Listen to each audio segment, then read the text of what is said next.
جی عبارت پڑھ لیں گے. بسم اللہ الرحمن الرحیم. کتاب الفصل الاول. عن ابي هريره رضي الله تعالى عنه قال قال رسول الله صلى الله عليه وسلم من اعتق رقبة مسلمة اعتق الله بكل عضو منه عضوا من النار حتى فرجه بفرجه. متفق عليه. پڑھتے جاؤ. وعن ابي ذر رضي الله عنه قال سألت النبي صلى الله عليه وسلم أي الأعمال أفضل؟ قال إيمان بالله وجهاد في سبيله. قال قلت فحج الرقاب أفضل؟ قال أغلاها ثمنا وأنفسها عند أهلها وأنفسها عند أهلها. قلت فإن لم أفعل؟ قال تعين صانعا أو تصنع بالأفرق. قلت فإن لم أفعل؟ قال تدع الناس من الشر فإنها صدقة تصدق بها على نفسك. متفق عليه. الفصل الثاني. عن البراء بن عازب رضي الله تعالى عنهما قال جاء أعرابي إلى النبي صلى الله عليه وسلم فقال علمني عملا يدخلني الجنة. قال لئن كنت أكثرت الخطبة لقد أعرضت المسألة أعتق النسمة وفك الرقبة. قال أو ليس واحدا؟ قال لا. اعتق النسمة أن تفرد بكرتها وفك الرقبة أن تعين في ثمنها والمنحة الوقوف والفيء على ذي رحم الظالم. فإن لم تطق ذلك فأطعم الجائع واسق الضمانة وأمر بالمعروف وانه عن المنكر. فإن لم تطق ذلك فكف لسانك إلا من خير. رواه البيهقي في شعب الإيمان. وعن عمرو بن عبسة أن النبي صلى الله عليه وسلم قال من بنى مسجدا ليذكر الله فيه بني له بيت في الجنة. ومن أعتق نفسا مسلمة كانت فديته من جهنم. ومن شاب شيبة في سبيل الله كانت له نورا يوم القيامة. رواه في شرح السنة. الفصل الثالث. عن الغريب بن ديلمي قال أتينا واصلة بن أسفار فقلنا حدثنا حديثا ليس فيه زيادة ولا نقصان. فغضب وقال إن أحدكم ليقرأ ومصحفه معلق في بيته فيزيد وينقص. فقلنا إنما أردنا حديثا سمعته من النبي صلى الله عليه وسلم. فقال أتينا رسول الله صلى الله عليه وسلم في صاحب لنا أوجب يعني النار بالقتل. فقال أعطيه أنه يعطيك الله بكل حسن منه حسنا منه من النار. رواه أبو داود والنسائي. وعن سمرة بن جندب قال رسول الله صلى الله عليه وسلم أفضل الصدقة الشفاعة بها تفك الرقبة. رواه البيهقي في شعب الإيمان. میں جب آپ کا کہوں تو کہتے ہیں بس پہ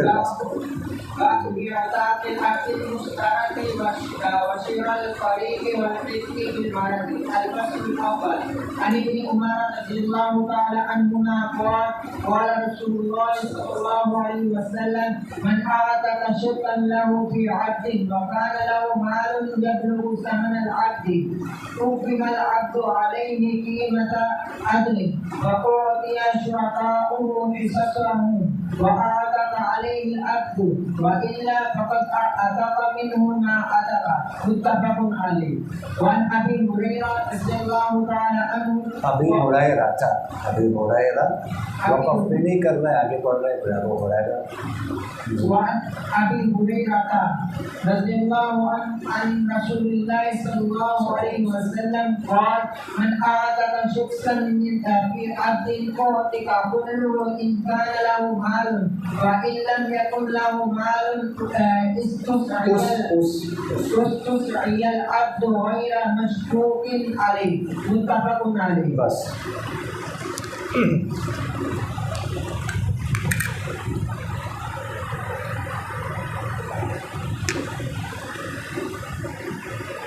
اللہ الرحمن الرحیم اللهم صل علی محمد النبی الأمی وعلی آلہ وسلم تسلیما۔ کتاب العتق، یہ کتاب ہے عتق کے بارے میں۔ عتق کا لفظ عربی میں مختلف معنی کے لیے استعمال ہوتا ہے۔ عتق اس کا ایک معنی جو ہے وہ قوت اور طاقت بھی ہے، جیسا کہ آپ کی حاشیہ میں لکھا ہوا ہے۔ اسی وجہ سے بیت اللہ کو بیت العتیق کہا جاتا ہے کہ وہ ہر زمانے میں ہر شخص کی طاقت اور قوت اور ملکیت کو اپنے آپ سے دفع کرتا ہے۔ اور عتق کا ایک معنی قدیم بھی ہے، پرانا۔ اسی وجہ سے بیت اللہ کو بیت العتیق بھی کہا جاتا ہے۔ وَلْيَطَّوَّفُوا بِالْبَيْتِ الْعَتِيقِ ثُمَّ مَحِلُّهَا إِلَى الْبَيْتِ الْعَتِيقِ، اسی وجہ سے کہا جاتا ہے عتیق۔ اور عتق کا ایک معنی حسن و جمال اور شرافت بھی ہے۔ اسی مناسبت سے ابوبکر صدیق رضی اللہ تعالیٰ عنہ کو العتیق کہا جاتا ہے۔ ان میں حسن و جمال بھی تھا اور شرافت بھی تھی۔ اور عتق کا چوتھا معنی ملکیت سے نکالنا یا مملوکیت سے نکالنا۔ تو یہ سارے عتق کے لغوی معنی ہیں، اور یہ جو آخری معنی ہے نا وہ یہاں پر مراد ہے، یہاں تو یہ جو لغوی معنی ہے عتق کے۔ اور عتق کے اصطلاحی تعریف کیا ہے اس کے بارے میں کہا جاتا ہے، اصطلاحی یا شرعی تعریف کہ قوت حکمیت یصیر بها المرء اہلا للشہادۃ والولایۃ والقضاء، کہ عتق کہا جاتا ہے ایسی قوت کو، حکمی قوت ہے، حکمی قوت یعنی بظاہر تو نظر نہیں آ رہی لیکن اس کی ذریعے سے حاصل ہو رہی ہے، جس کے ساتھ انسان اہل بنتا ہے، انسان کے اندر اہلیت آتی ہے گواہی کی۔ غلام گواہ نہیں بن سکتا، آپ لوگوں نے پڑھا ہے، لیکن جب اس کو آزادی حاصل ہو جاتی ہے اس کے بعد گواہ بن سکتا ہے۔ اسی طرح ولایت، غلام کو کسی پر ولایت حاصل نہیں ہوتی، کیا آپ لوگوں نے پڑھا ہے، لیکن جب وہ آزاد ہو جاتا ہے تو پھر ولایت حاصل ہو جاتی ہے، کسی اور پر تصرف کا حق حاصل ہو جاتا ہے۔ اور اسی طرح للقضاء، آپ لوگوں نے پڑھا ہے کہ قضاء کا اختیار قاضی کے پاس کیا نام ہے، غلام کے پاس نہیں ہے، لیکن آزاد ہونے کے بعد اس کو یہ اختیار حاصل ہو جاتا ہے، یہ قوت اور طاقت حاصل ہو جاتی ہے۔ تاکہ شریعت میں غلام آزاد کرنے کی بہت زیادہ فضائل ہیں، اب آئیں گے آگے آپ لوگ پڑھیں۔ حضور اقدس صلی اللہ علیہ وسلم کے بارے میں آتا ہے کہ انہوں نے اپنے زندگی میں 63 غلام آزاد کیے تھے، یعنی زندگی کے ہر سال کے بدلے میں غلام آزاد کیے۔ حضرت عائشہ رضی اللہ عنہ کے بارے میں آتا ہے کہ 67 غلام آزاد کیے تھے۔ عبداللہ بن عمر رضی اللہ عنہ کے بارے میں آتا ہے 1000 غلام۔ عبد الرحمن بن عوف رضی اللہ تعالیٰ عنہ کے بارے میں آتا ہے کہ انہوں نے 30,000 غلام آزاد کیے تھے۔ غلامی اس زمانے میں، اب ہم تو اس کا تصور نہیں کر سکتے نا، کیونکہ اس زمانے میں نہیں ہے، اس زمانے میں تھی۔ غلامی ایک طرح سے موت تھی، غلام کی کوئی حیثیت نہیں ہوتی تھی معاشرے میں، تو غلام کی سب سے بڑی خواہش یہ ہوتی تھی کہ میں آزاد ہو جاؤں۔ اور شریعت میں بھی اس کو پسند کیا کہ آزاد مختلف بہانے بنائے ہیں جی اگر قتل خطا ہو جائے تو اس کے کفارے میں غلام آزاد کرو، زہار کے کفارے میں غلام آزاد کرو، حتیٰ کہ یمین کا چھوٹا سا کفارہ ہے نا اس میں بھی غلام آزاد کرو، ثواب ہے، فضیلت کا کام۔ اور غلام آزاد کرنے کے لیے کچھ شرائط ہیں۔ غلام آزاد کرنے کے لیے ایک شخص جو غلام آزاد کر رہا ہے اس کے لیے عاقل ہونا شرط ہے۔ اگر کوئی مجنون ہے تو وہ غلام آزاد نہیں کر سکتا، سمجھ آئے؟ کسی مجنون کو وراثت میں غلام مل گئے اب وہ آزاد نہیں کر سکتا۔ اسی طرح بالغ ہو بچہ غلام آزاد نہیں کر سکتا، اسی طرح اس کی ملکیت میں ہو، ظاہر ہے کہ ملکیت میں نہیں ہوگا تو تب بھی غلام آزاد نہیں کیا جا سکتا۔ اب ذرا دیکھ لیجیے، ابو ہریرہ رضی اللہ تعالیٰ عنہ سے روایت ہے کہ حضور اکرم صلی اللہ علیہ وسلم نے ارشاد فرمایا کہ جو آزاد کرے مسلمان غلام تو اللہ تعالیٰ آزاد کرے گا اس کے ہر عضو کے بدلے میں، یعنی غلام کے ہر عضو کے بدلے میں اس شخص کا ہر عضو آنکھ سے، حتیٰ کہ غلام کی شرمگاہ کے بدلے میں اس شخص کی شرمگاہ۔ فضیلت آپ کے سامنے آ گئی۔ اچھا، اس میں مسلمہ کی قید ہے، لیکن یہ مسلمہ جو ہے نا قید، یہ قید احتراجی نہیں ہے، یہ قید اتفاقی، سمجھ آ گئی؟ اگر غلام مسلمان نہ ہو، گرد مسلمان نہ ہو تو بھی فضیلت ہے، چاہے مسلمان ہو چاہے غیر مسلم ہو، لیکن غلام آزاد کرنے کی فضیلت ہے۔ اور فرمایا کہ اللہ تعالیٰ آزاد کرنے والے کے ہر عضو کو اس کے بدلے میں کیا کرے گا؟ اس کے عضو کے بدلے میں جہنم سے آزاد کرے گا۔ یعنی آنکھ کے بدلے میں آنکھ، کان کے بدلے میں کان، ناک کے بدلے میں ناک، ہاتھ کے بدلے میں ہاتھ، ٹھیک ہے جی، پاؤں کے بدلے میں پاؤں، حتیٰ کہ اس کے ذکر خان کے بدلے میں اس کا ذکر خان بھی آزاد ہو گیا۔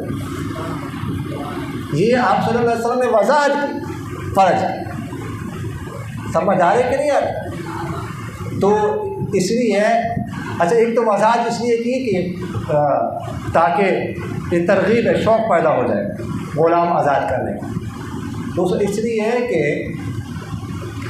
جو یعنی اتنے بڑے بڑے گناہ بھی معاف ہو سکتا ہے، جو شرمگاہ سے گناہ ہوتے ہیں نا، صادر ہوتے ہیں، تو وہ بھی معاف ہو سکتے ہیں، سمجھ آ رہی؟ اس لیے یہ کہا جاتا ہے، علماء فرماتے ہیں کہ اپنی جنس کا جو غلام وہ آزاد کرنا چاہیے۔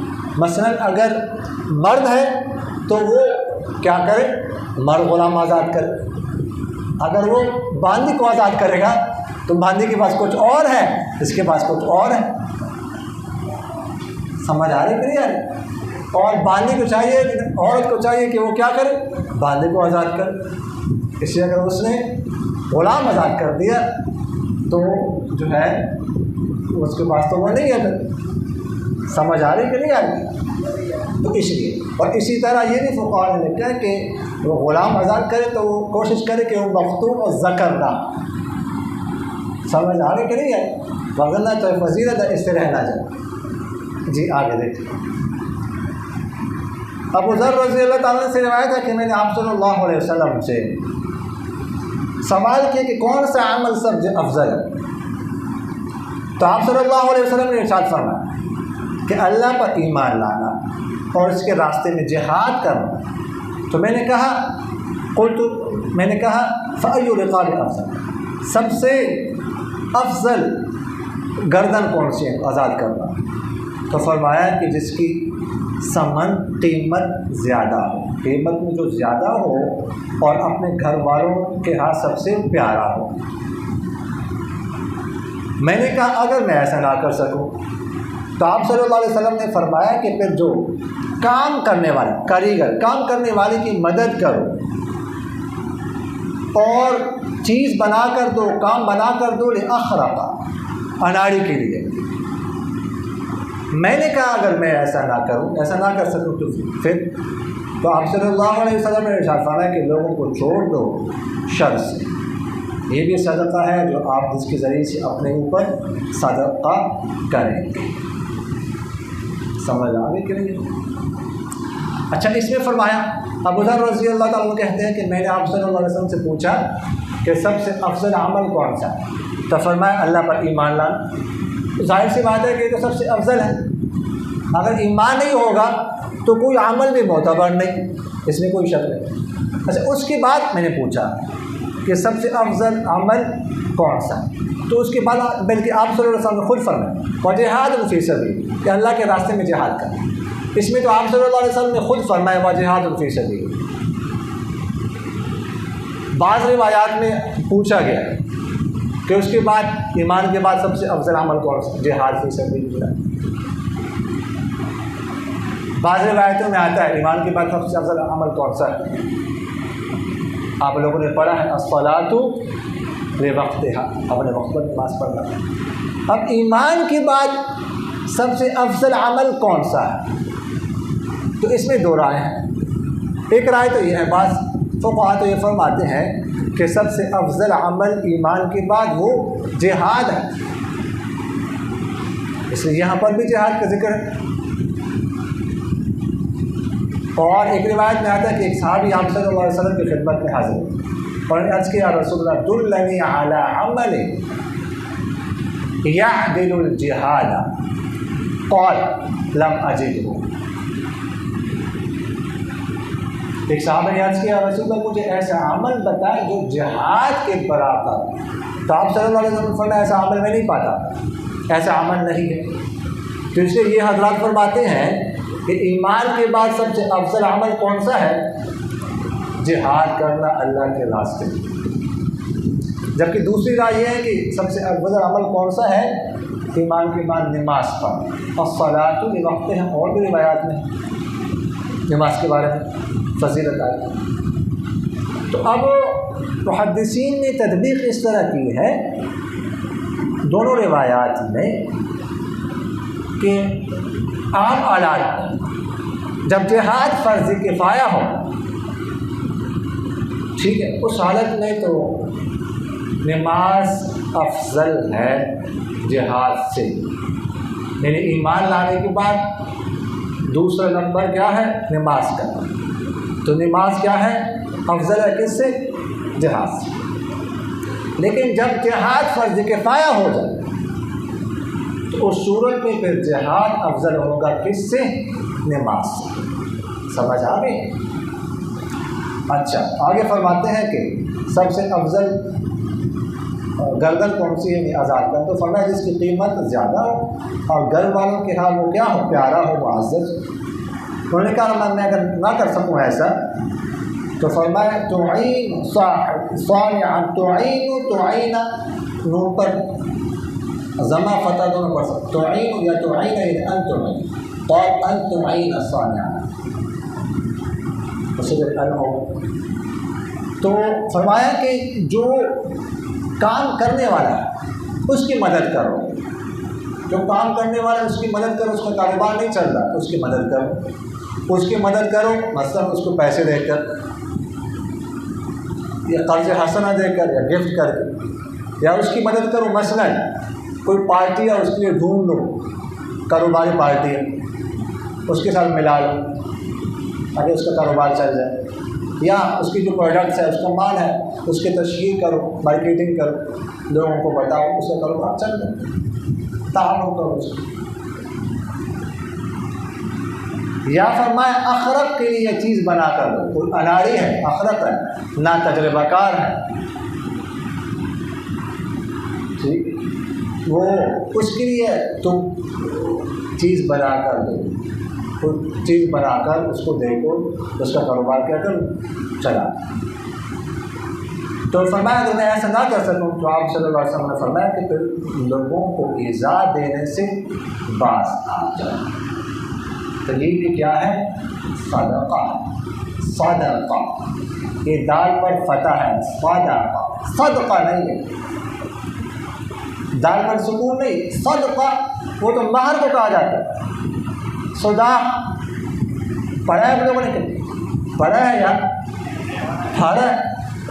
تو صدقہ دال پر سکون مہر، صدقہ دال پر زبر، یہ صدقہ ہے۔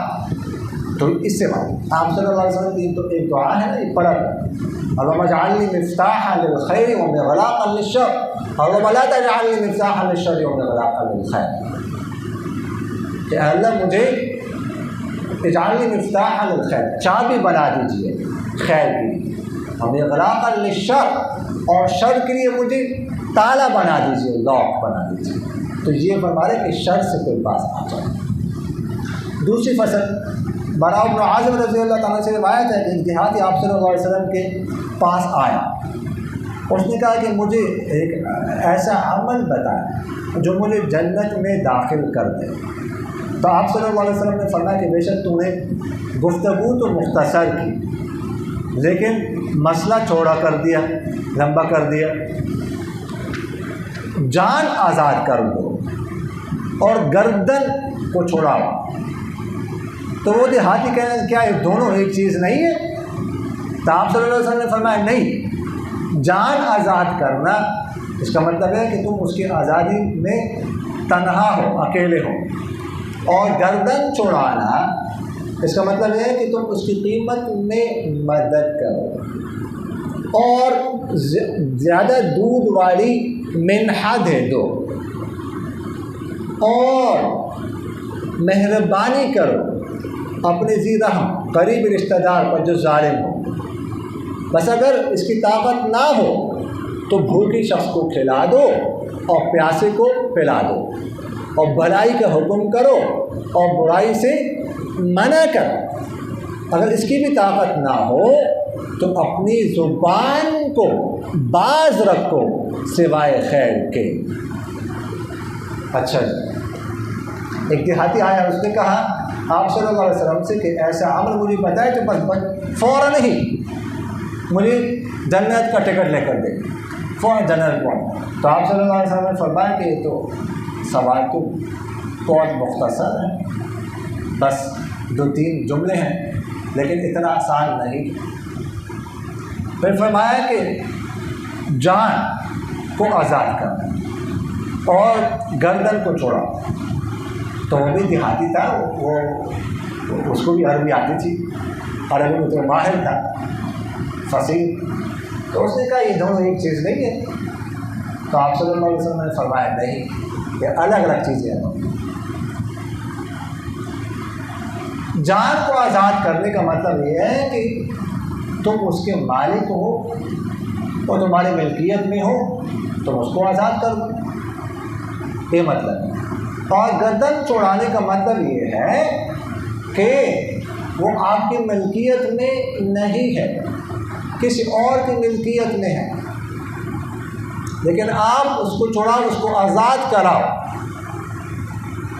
مثلا وہ مکاتبت کر لے اپنے آقا سے، تو جو بدلے کی طاقت ہے وہ آپ ادا کر کے اس کو وہاں سے چھوڑا دو، آزاد کراؤ۔ یا یہ ہے کہ اس کے مالک کے ساتھ آپ کے تعلقات ہیں، وہ آپ کی بات مانتا ہے تو آپ سفارش کرا کے اس کو کیا کرو، آزاد کرا۔ تو یہ گردن چھوڑانے والی بات ہے۔ تو یہ بس کا مطلب ہے۔ آگے فرمایا وَالْمِنْحَةَ الْوَقُوفَ، منحہ کہا جاتا ہے اونٹنی، گائے، بکری، تو دودھ والی۔ والوقوف، وقوف کا مطلب زیادہ دودھ والا، یعنی دودھ ٹپک رہا، جیسے بارش ہو جائے نا زیادہ چھت ٹپکتی ہے، اس طرح زیادہ دودھ ہو اس میں۔ تو یہ اس کا مطلب ہے کہ کسی کو دے دو دودھ والا، جب اس کا دودھ ختم ہو جائے تو پھر واپس لے لو۔ یہ بھلائی ہے، یہ نیکی ہے، یہ کرو۔ یہ پہلے زمانے میں کرتے ہوتے تھے دیہات میں، اب وہ اب بھی ہو سکتا ہے لیکن اب تو اس کا رواج بہت کم ہو گیا۔ پہلے زمانوں میں ایسا کرتے تھے، گائے کسی کو دے دی، بکری دے دی اپنے رشتہ دار کو، کسی اور کو کہ استعمال کریں، جب دودھ ختم ہو جائے تو واپس کر دیں۔ اب بھی ہو سکتا ہے کرتے ہوں، تو پہلے تو کرتے تھے۔ تو یہ نہیں بھی کر سکتے، کم سے کم یہ کر دیں۔ تو فرمایا والملحة الوقوف والفی، اگر اس کو منصوب پڑھیں گے دونوں زبر پر تو پھر مطلب کیا ہوگا؟ فعل مقدر مانا پڑے گا وامنح المنحة الوقوف وآثر الفی، یعنی منحہ دے دو اور ترجیح دو کس کو؟ مہربانی، قریب رشتہ دار، ذی رحم محرم ہے، ذی رحم محرم کس کو کہتے ہیں؟ جس کے ساتھ ہمیشہ کے لیے انسان کا نکاح نہ ہو سکے، سمجھ آ کہ نہیں؟ تو اگر دونوں مرد ہو تو ان میں سے ایک عورت تصور کر کے نکاح نہ ہو سکے، فرمایا اگر گرچہ وہ ظالم ہے لیکن آپ کیا کرو؟ اس کے ساتھ مہربانی کرو، اچھا سلوک ہو۔ فرمایا اگر اس کی بھی طاقت نہ رکھو تو پھر بھوکے شخص کو کھانا کھلا دو اور پیاسے کو کیا کر دو؟ پانی پلا دو۔ یہ تو کم سے کم کر سکتے ہیں، کسی کو کنٹین سے ایک کپ جو ہے نا وہ چائے تو پلا سکتے ہو، تو کم سے کم یہ کرو اور بھلائی کا حکم کرو، برائی سے منع۔ اگر اس کی بھی طاقت نہ ہو تو پھر اپنی زبان کو باز رکھیں، کسی کو ایذا نہ دو۔ ابھی جو ہے آپ صلی اللہ علیہ وسلم کی دعا میں نے آپ کے سامنے عرض کرا۔ عمرو بن عبس رضی اللہ عنہ سے روایت ہے کہ آپ صلی اللہ علیہ وسلم نے ارشاد فرمایا کہ جو مسجد بنے اللہ کے لیے تاکہ اس میں اللہ کا نام لیا جائے تو اس کے لیے گھر بنایا جائے گا جنت میں، اور جو کسی مسلمان نفس کو آزاد کر دے تو اس کا فدیہ کیا ہے؟ اس کا فدیہ ہوگا جہنم سے، اور جو شخص اللہ کے راستے میں بوڑھا ہو جائے تو اس کے لیے قیامت کے دن نور ہوگا۔ اللہ کے راستے میں بوڑھا ہو جائے، جہاد کرتے کرتے بوڑھا ہو گیا، تبلیغ میں چلتے چلتے بوڑھا ہو گیا، پڑھتے پڑھتے پڑھاتے پڑھاتے بوڑھا ہو جائے تو قیامت والے دن بڑھاپا اس کے لیے کیا ہوگا؟ نور ہوگا۔ یعنی قیامت والے دن اندھیرا ہوگا، ہر طرف اندھیرا ہی اندھیرا ہوگا، تو یہ روشنی کام آئے گی۔ سمجھ آ رہی؟ تیسری فصل عریف بن الدیلمی فرماتے ہیں رحمہ اللہ کہ ہم واصلۃ بن اسقع رضی اللہ تعالیٰ کے پاس آئے تو ہم نے کہا ہمیں کوئی حدیث بتائے جس میں نہ زیادتی ہو اور نہ کمی ہو، تو وہ غصہ ہو گئے اور فرمایا کہ تم میں سے ایک شخص قرآن پڑھتا ہے اور قرات کرتا ہے اور قرآن پاک مصحف لٹکا ہوا ہوتا ہے اس کے گھر میں، وہ بھی زیادتی بھی کرتا ہے کمی بھی کرتا ہے۔ تو ہم نے کہا کہ ہمارا ارادہ یہ ہے کہ ایسے حدیث جو آپ صلی اللہ علیہ وسلم سے آپ نے سنی، تو فرمانے لگے کہ ہم آپ صلی اللہ علیہ وسلم کے پاس آئیں ہمارے ایک ساتھی کے بارے میں جس نے جہنم کو واجب کیا تھا قتل کے ساتھ، تو آپ صلی اللہ علیہ وسلم نے فرمایا کہ اس کی طرف سے تم گردن آزاد کرو تو اللہ تعالیٰ آزاد کرے گا اس گردن کے ایک عضو کے بدلے میں اس شخص کا ایک عضو آگ سے۔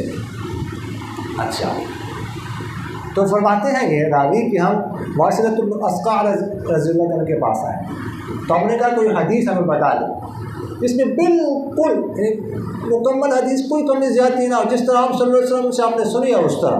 تو ان کو غصہ آیا، انہوں نے کہا کہ دیکھو قرآن پاک میں بھی تو انسان سے غلطی ہو سکتی ہے، قرآن پاک پڑھتے ہیں لٹکا ہوا ہوتا ہے، اس زمانے میں تو ظاہر ہے کہ اس طرح مصحف ایک کتابی شکل میں تو نہیں تھا نا، تو مختلف اوراق پر یا پتھروں پر چیزوں پر لکھا ہوتا تھا تو لٹکاتے تھے ایک جگہ پر اس کو، تو وہ فرمانے لگے کہ قرآن پاک پڑھ رہا ہوتا ہے، ساتھ قرآن پاک بالکل پاس ہوتا ہے لیکن غلطی ہو جاتی ہے، تو تم مجھے کہتے ہو تم ایسے حدیث سنو کہ بالکل ایک لفظ کی بھی غلطی نہ ہو۔ کہنے کا مطلب یہ ہے کہ یہ مطلب یہ مشکل بات ہے نا، اصل نہیں کہنا چاہتے ہیں۔ تو انہوں نے کہا نہیں، ہمارا مطلب ہے کہ آپ نے کوئی بھی حدیث سنی، مطلب ہے کہ اس کا کوئی مفہوم ہمیں سنا دے، اس کا مفہوم سنا دے۔ تو اس کے بعد وہ فرمانے لگے کہ اب ہمارا ایک ساتھی تھا، اس کے بارے میں ہم نے آپ صلی اللہ علیہ وسلم سے مسئلہ پوچھا جس نے جہنم کو اپنے اوپر واجب کیا تھا۔ جہنم کو اپنے اوپر واجب کرنے کا مطلب یعنی یا تو اس کے لیے خودکشی کی تھی یا کسی کو قتل کیا تھا، قتل کے ساتھ بالقتل، یعنی خود کو قتل کیا تھا یا کسی کو قتل کر دیا تھا، یا ہو سکتا ہے کہ غلطی میں اس سے کوئی معاہد قتل ہوا ہو، یہ بھی مراد ہو سکتا ہے۔ تو آپ صلی اللہ علیہ وسلم نے فرمایا کہ اس کی طرف سے تم کیا کرو، گردن آزاد کر دو۔ تو اس گردن کی ہر عضو کے بندے میں اس کا ایک عضو کیا ہو جائے گا، جہنم سے بری ہو جائے گا۔ لیکن یہ ہو سکتا ہے کہ یہ سوال انہوں نے تب کیا ہو جبکہ جو قتل کی وجہ سے سزا تھی وہ بھگت چکا، کیونکہ یہ تو سزا نہیں ہو سکتی نا، سمجھ آ رہی ہے کہ وہ سزا بھگت چکا ہو اور اس کے بعد یہ جو ہے نا احسان کے طور پر اس شخص کے بارے میں کہ اس پر احسان کیا جائے پوچھ رہے ہیں۔ تو آپ صلی اللہ علیہ وسلم نے پھر یہ ارشاد فرمایا، آگے دیکھ لیجیے۔ سمرہ بن جندب رضی اللہ تعالیٰ عنہ سے روایت ہے کہ آپ صلی اللہ علیہ وسلم نے ارشاد فرمایا کہ بہترین صدقہ ایسی سفارش ہے جس کے ذریعے سے ایک گردن کو چھوڑایا جائے۔ بہترین صدقہ کیا ہے کہ ایسی سفارش جس کے ذریعے سے گردن چھوڑائی جائے، یعنی کوئی جو ہے نا کسی کی ایسی سفارش کی جائے اس کو آزاد کر دے، یا کوئی مال غصے میں ہے اپنے غلام کو قتل کرنا چاہتا ہے، کوئی سفارش کر دے کہ نہ قتل کرو، مظلوم ہے وغیرہ ذالک، یا اسے کوئی مارنا چاہتا ہو، دھمکی دینا چاہتا ہے، سفارش کرے وہ بچ جائے، تو یہ ساری باتیں جو ہے وہ اس میں آتی ہیں۔ اگلا باب ہے، یہ باب ہے مشترک غلام کو آزاد کرنے کے بارے میں، قریب رشتہ دار کو خریدنے کے بارے میں، اور مرض الموت میں غلام آزاد کرنے کے بارے میں۔ اس باب میں جو احادیث آئیں گی تو ایک تو مشترک اگر غلام ہو تو اسے جب کوئی شخص آزاد کرے ایک شریک تو اس کے احکام کیا ہیں، کیا کیا جائے گا، اس حوالے سے احادیث ہوں گی۔ اور دوسرا اگر کوئی اپنے قریبی رشتہ دار کو خرید لے تو اس کا کیا حکم ہے، اس حوالے سے احادیث ذکر کی جائیں گی۔ اور کوئی شخص مرض الموت میں غلام آزاد کرتا ہے، ایسی بیماری جس میں اس کو موت آتی ہے، وہ دنیا سے چلا جاتا ہے، تو جو اس نے آزاد کیا ہے اس کے اعتاق کا کیا حکم ہے، اس حوالے سے حدیث ذکر کر دی۔ پہلی فصل عبداللہ بن عمر رضی اللہ عنہ سے روایت ہے کہ آپ صلی اللہ علیہ وسلم نے ارشاد فرمایا کہ جس نے آزاد کیا اپنا حصہ کسی غلام میں اور وہ آزاد کرنے والے کے پاس مال ہو جو پہنچتا ہو اس غلام کی قیمت کو، تو غلام کی قیمت لگائی جائے گی انصاف کے ساتھ اور دیا جائے گا اس کا شرکاء کو ان کا حصہ، اور آزاد ہو جائے گا اس پر غلام، وگرنہ آزاد ہوگا وہ جتنا وہ آزاد ہوگا۔ ذرا اگلی روایت پہ دیکھیے، ابو ہریرہ رضی اللہ تعالیٰ عنہ سے روایت ہے، آپ صلی اللہ علیہ وسلم ارشاد نقل کرتے ہیں کہ جس نے اپنا حصہ آزاد کیا کسی غلام تو وہ غلام سارا آزاد ہو جائے گا، آزاد کیا جائے گا، اگر اس کے پاس کیا ہو، مال ہو جس نے آزاد کیا ہے۔ اگر اس کے لیے مال نہ ہو، اس کے پاس نہ ہو، مال نہ ہو، تو غلام سے سعی کرائی جائے گی، لیکن اس کو مشقت میں نہیں ڈالا جائے گا اس غلام کو۔ اچھا، کوئی غلام مشترک تھا، مثلا دو افراد میں، دو شخصوں، ایک شخص نے اپنا حصہ آزاد کر دیا، پھر آدھا غلام اس کا تھا وہ آزاد کر دیا، تو اب اس کا کیا حکم ہے؟ تو اس حوالے سے تین مذاہب ہیں۔ پہلا مذہب جمہور حضرات کا ہے، یعنی امام مالک، امام شافعی اور امام احمد بن حنبل رحمہم اللہ۔ یہ حضرات فرماتے ہیں کہ اگر کوئی اپنا حصہ آزاد کر دے، مشترک غلام ہو، تو اگر جس نے آزاد کیا ہے وہ مالدار ہے، حالت یسار میں ہے، تو اس کو چاہیے کہ وہ جو اس کا دوسرا شریک ہے اس کے حصے کی قیمت اس کو ادا کر کے غلام کو کیا کر دے، مکمل آزاد کر دے، اور اس کی جو ولا ہے وہ اسی کو ملے گی جس نے اس کو آزاد کر دیا۔ ولا سے مراد یعنی وراثت، اگر بعد میں مر جائے اس کا کوئی وارث نہ ہو تو وراثت کس کو ملے گی؟ اس غلام کی، آزاد کرنے والے کو۔ اور اگر وہ مالدار نہ ہو، غریب ہو، تو اس صورت میں جو ہے اس کا حصہ تو ہو گیا آزاد، باقی حصہ غلام رہے گا۔ وہ سمجھ آ گئی؟ اب آدھا وہ آزاد ہے، آدھا کیا ہے؟ غلام ہے۔ تو ایک دن وہ آزاد ہے، جو کرنا چاہے کمائے، کرنا چاہے کر لے، اور ایک دن ایسا کرے گا آزاد رہے گا، اور ایک دن جو اس کا وہ آدھا غلام ہے اس کی خدمت کرے گا۔ سمجھ آ رہی کہ نہیں آ رہی؟ تو یہ جمہور حضرات اعتاق میں تجزی کی قائل ہیں۔ سمجھ آ گئی کہ نہیں ہے؟ صاحبین یعنی امام ابو یوسف رحمہ اللہ اور امام محمد رحمہ اللہ فرماتے ہیں کہ اگر کوئی شخص اپنا حصہ آزاد کر دے تو اگر تو وہ مالدار ہے، امیر ہے،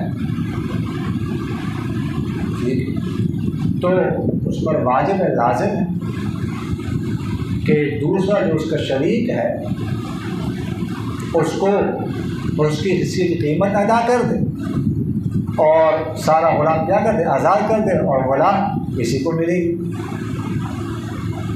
اور اگر وہ غریب ہے تو غلام سے سعی کرائی جائے گی۔ سعی کرانے کا مطلب کیا ہے؟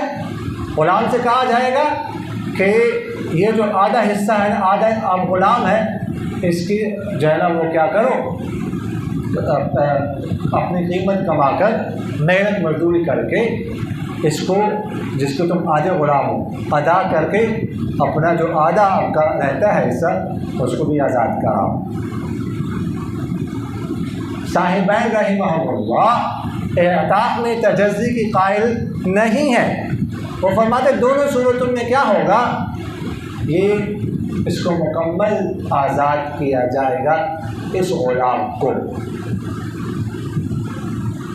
سمجھ آ رہی کہ نہیں آ رہی؟ امام ابو حنیفہ رحمہ اللہ فرماتے ہیں کہ اگر کسی نے مشترک غلامی سے اپنا حصہ آزاد کر دیا تو اگر وہ امیر ہے، مالدار ہے، تو اس کا جو شریک ہے، اس کا جو دوسرا شریک ہے جس کا حصہ ابھی باقی ہے، اس کے پاس 3 اختیار ہوں گے۔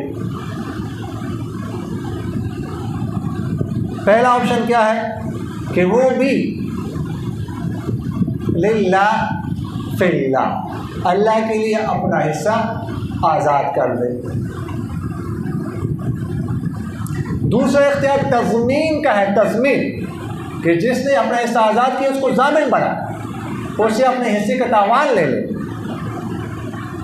اور کیا کر دے، اپنا حصہ بھی آزاد کر دے۔ سمجھ آ گئی کہ نہیں؟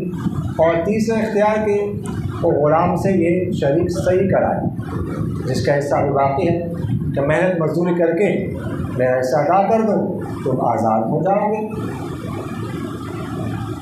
اور اگر اس کا شریک غریب ہے، امیر نہیں ہے، تو اس صورت میں اس کے شریک کے پاس جس نے آزاد کیا وہ غریب ہے، امیر نہیں ہے، تو اس کے شریک کے پاس کیا ہوں گے؟ 2 اختیار۔ اب اس وقت میں تضمین والا اختیار نہیں ہوگا کہ اس کو ضامن بنا دے، تاوان لے لے، اس لیے کہ غریب ہے، اس کے پاس ہے کچھ نہیں۔ سمجھ آ رہی؟ اب 2 اختیار ہوں، یا تو للہ فی اللہ اس کو کیا کر دیں؟ آزاد کر دیں، یا اس سے سعی کرائیں۔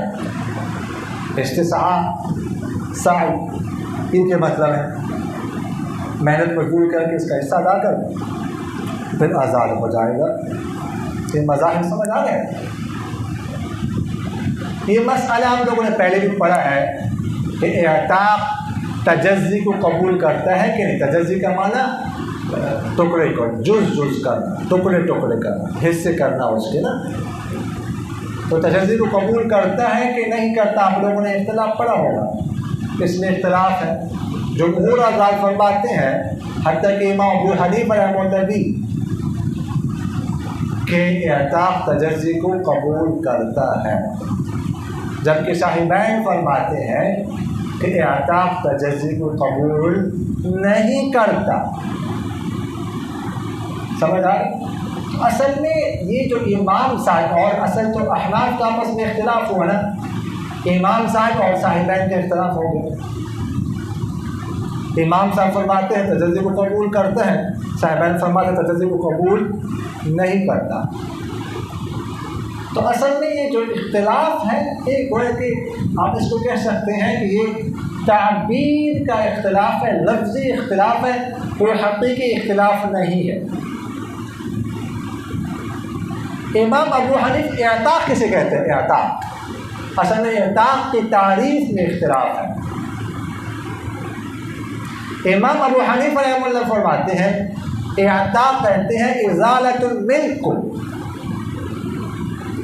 اپنی ملکیت ظاہر کرنا، اور ظاہر ہے کہ ازالۃ الملک، ملکیت ظاہر کرنا، یہ تجزی کو قبول کرتا ہے۔ کوئی اپنی ملکیت ظاہر کر دے، دوسرا نہ کرے، اس میں تجزی ہو سکتی ہے۔ جبکہ صاحبین فرماتے ہیں کہ اعتاق کہتے ہیں اثبات الحریت کو، آزادی ثابت کرنا، حریت ثابت کرنا، اور حریت میں تجزی نہیں ہوتی۔ سمجھ آ گئی؟ جب حریت ثابت ہو گئی، تھوڑی سی ہو گئی تو ساری ہوتی ہے۔ جیسے آپ لوگوں نے پڑھا ہے نا طلاق کے بارے میں، سمجھ آ گئی ہے؟ کسی نے کہا تیرے کیا ہو، نصف کو طلاق ہو، تو طلاق کے بارے میں وہ لوگوں نے کہ طلاق جو ہے وہ بھی تجزی کو قبول نہیں کرتی، تو پوری طلاق واقع ہوتی۔ تو اگر اب یہ تعریف لے رہی اس بات الحریہ والی، تو اس میں سب کہیں گے کہ تجزی کو قبول نہیں کرتا۔ سمجھ آ گئی؟ تو اس تعبیر کا احترام۔ اب جمہور حضرات ائمہ ثلاثہ استدلال کرتے ہیں اس فصل کی پہلی حدیث سے۔ یہ پہلی حدیث بالکل ان کے مذہب کے مطابق ہے اور ان کے مذہب پر بالکل واضح ہے۔ اس میں ہے نا کہ آپ صلی اللہ علیہ وسلم نے ارشاد فرمایا کہ جس نے کسی غلام میں اپنا حصہ آزاد کیا اور اس کے پاس مال ہو اور وہ مال پہنچتا ہو اس غلام کی قیمت کو، تو اس کو غلام کی قیمت جو ہے نا انصاف کے ساتھ لگائی جائے اور اس کے شریکوں کو اس کا حصہ دیا جائے گا اور وہ مکمل آزاد ہو جائے گا غلام۔ اور اگر ایسا نہ ہو، یعنی اس کے پاس قیمت غریب ہو، تو جتنا آزاد ہو چکا ہے اتنا آزاد، یعنی آدھا آزاد آدھا غلام۔ یہی فرماتے ہیں نا ائمہ ثلاثہ جمہور حضرات، تو بالکل ان کے مذہب کے مطابق ہے۔ جبکہ صاحبین دوسری حدیث سے استدلال کرتے ہیں جو بالکل ان کے مذہب کے مطابق ہے، واضح ہے، کہ آپ صلی اللہ علیہ وسلم نے ارشاد فرمایا ہے کہ جس نے اپنا حصہ آزاد کر دیا کسی غلام میں، تو سارا وہ آزاد کیا جائے گا اگر اس کے پاس مال ہو۔ ان کان لہ مال، جسے صاحب یہی فرماتے ہیں فإن لم یکن لہ مال، اگر اس کے پاس مال نہ ہو تو غلام سے سعی کرائی جائے گی۔ بالکل صاحبین کے مذہب کے مطابق ہے۔ سمجھ آنے کے لیے. جبکہ اب ائمہ ثلاثہ کی مستدل بھی آپ کے سامنے آ گیا حدیث اور صاحبین کے مستدل بھی. امام ابو حنیفہ رحمہ اللہ نہیں، تو امام ابو حنیفہ رحمہ اللہ ان دونوں قسم کی روایات سے استدلال کرتے ہیں. ٹھیک ہے، تو صحیح والے جو صحیح کی روایت ہے، صحیح کی بھی وہ قائم ہے، تو وہ استدلال کرتے ہیں اس پر دوسری روایت سے. اور جہاں پر وہ کہتے ہیں کہ وہ جو شریک کو حصہ دیا جائے گا، تاوان دیا جائے گا، تو اس پر وہ استدلال کرتے ہیں کس سے؟ پہلی حدیث سے، پہلی روایت سے. سمجھ آ گئی کہ نہیں؟ وما علینا الا البلاغ. ٹائم ہو گیا جی؟ کسی کے ذہن میں کوئی سوال تو نہیں جی؟